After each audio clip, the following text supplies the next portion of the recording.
Social Security claims are slated to jump a whopping 15% this year as over 4 million people are anticipated to start drawing benefits.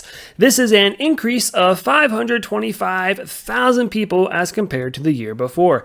Can Social Security continue to handle this level of influx, and will this eventually collapse the largest Ponzi scheme ever created? Let's dive into the numbers. Between 2012 and 2024, the average yearly increase of retirees joining the program came in at roughly 3%. Therefore, a 15% jump this year would be 5 times larger than the average over the last decade. Traditionally, as people grow older and stop working, they are replaced by new employees who enter the workforce. Unfortunate for America, our birth rate has been collapsing over the last few decades, partially due to the rapid increase in healthcare costs, despite being dubbed as the greatest healthcare system in the world by many citizens.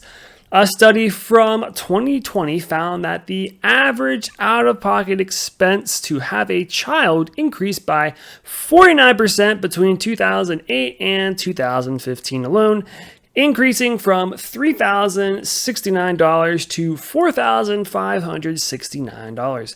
Adjusting for inflation today, a whole decade later, assuming prices have only risen at the rate of official inflation, wink, we are actually looking at $6,282. This is a startling increase from 30 years ago when the average set of parents paid less than $500 total.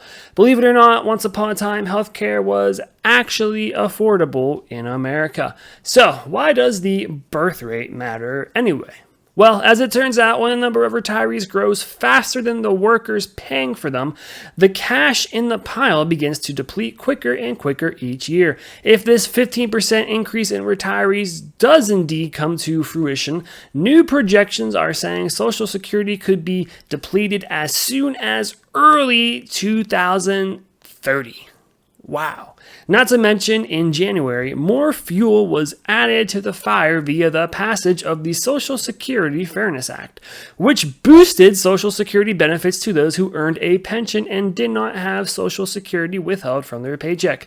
This bill affected 3.2 million retirees. So, as a young person, what exactly does this mean for you?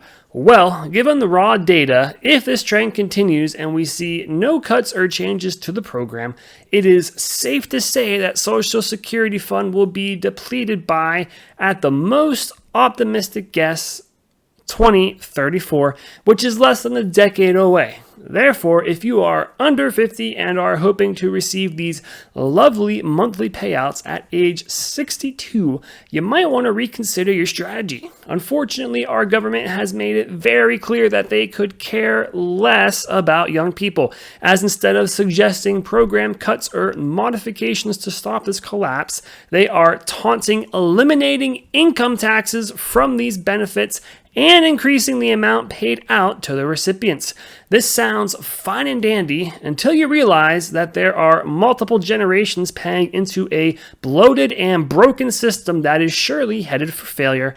And sadly, these people are likely never going to see even a penny back from what they sewed in.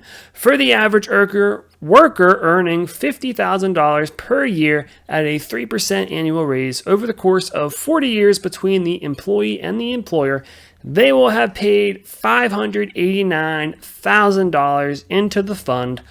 Talk about a generous donation to the already richest generation that has already ever lived. Cheers.